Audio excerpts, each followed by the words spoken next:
जानकीजीना तोरण भगवान रामे आवी पहुंचा छे।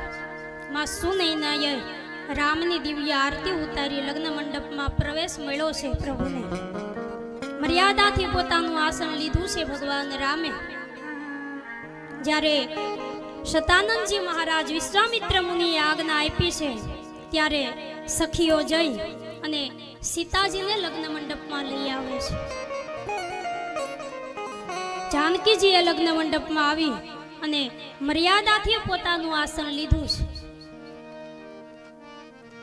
ऋषि मुनिओ मंत्रोच्चार करी रह्या छे।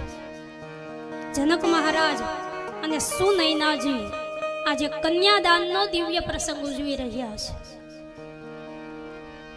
दर्भनी सળી સાથે પોતાની લાડકી પુત્રી જાનકીનો હાથ એ ભગવાન રામના હાથમાં जनक महाराजे आप्यो छे। भगवान राम सीताजीनुं पाणी ग्रहण कर्युं छे। सीताजीनी मांगमां सिंदूर पुराय ने जनक महाराजनी पुत्री सुहागण बने छे। जनक महाराज अने सुनैनाजी आजे धन्य बनी गया छे कारण के कन्यानुं दान करी रह्या छे।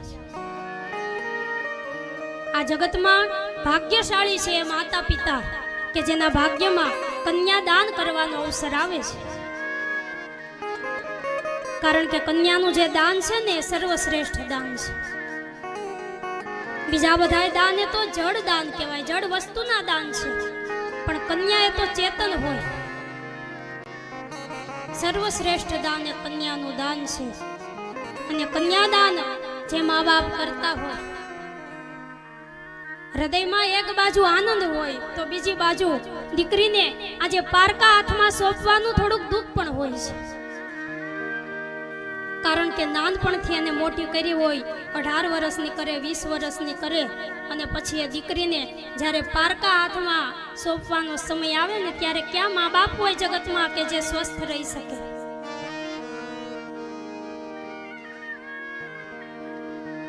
कन्यादाननो आ प्रसंग एटलो करुण प्रसंग छे। कन्या विदायनो जे प्रसंग छे ने एटलो करुण छे कि आ तो जेना घर में दीकरी होय ने एने खबर होय। दीकरी छे ने तो बापना काळजानो कटको छे, ज्यारे मानी ममता छे। ए काळजाना कटकाने बीजाना हाथ में सोंपता होय ए समये क्या माँ बाप एवा होय कि जेनी आंख में आहुडું न आवे। हिमालय जेवो अड़ीखम बाप हतो ने ई पार्वती ने वळावती वेळाए भांगी पड्यो हतो।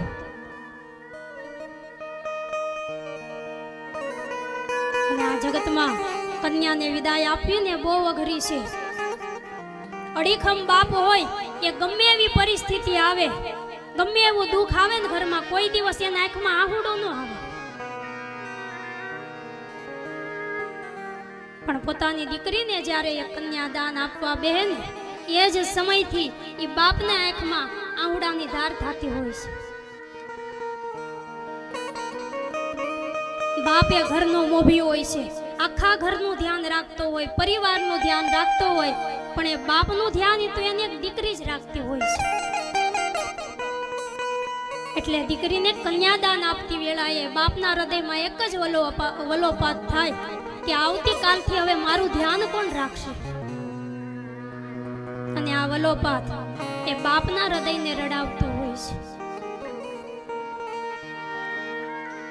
કન્યા વિદાયનો જે પ્રસંગ છે એ તો બહુ કરુણ છે।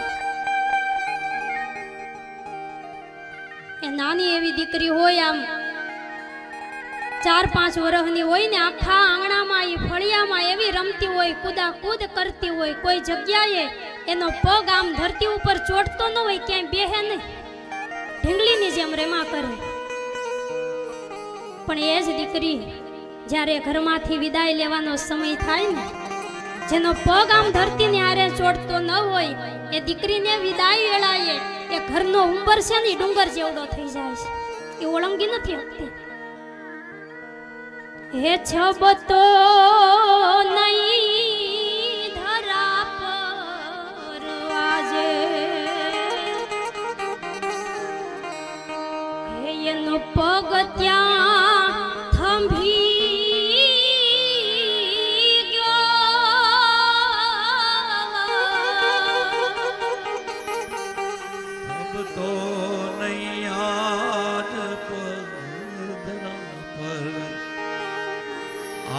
ક્યાં થંભી ગયો. એ દીકરી જ્યારે વિદાયની વેળા આવે ને ત્યારે ઘરનો ઉંબરો છે ડુંગરા જેવડો થઈ જાય એનાથી ઓળંગાતો નથી. બાપના કાળજાનો કટકો હોય દીકરી, અને બાપ એ દીકરીને વિદાય આપે ભાંગી પડે છે. જેને દીકરીનું દાન આપે ને હાહરિયાઓને એ મા બાપ બીજું કાંઈ ન કે. દીકરીના સાસુ હોય, સસરા હોય, દીકરીનો પતિ હોય, એને ખાલી એટલું જ કહે છે કે અમારી દીકરીથી જો કાંઈ પણ ભૂલ થાય ને તો અમારા ઉછેરમાં, અમારા સંસ્કારમાં કંઈક ખામી હશે એવું માનીને તમે એને માફ કરી દેજો.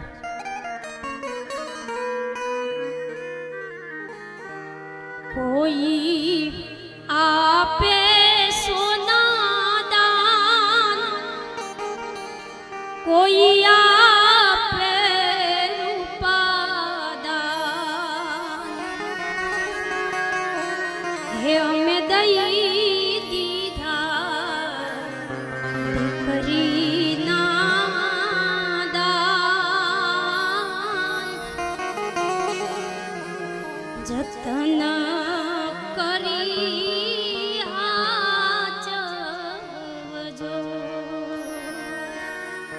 જગતમાં એક કન્યાદાન એવું છે, હંમેશા દાન દેવા વાળા હોય ને એનો હાથ આમ ઉપર હોય છે, પણ કન્યાદાન એવું છે કે દીકરીનું દાન દીકરીનો બાપ આપી દે ને, દાન આપ્યા પછી એનો હાથ હંમેશા એ નીચો રહે છે.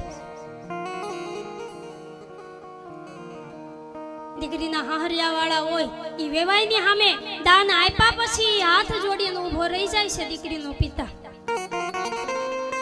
કે અમારા સંસ્કારમાં જો ક્યારેય કઈ ખામી લાગે, કઈ ખોટ લાગે તો મારી દીકરીને તમે માફ કરજો.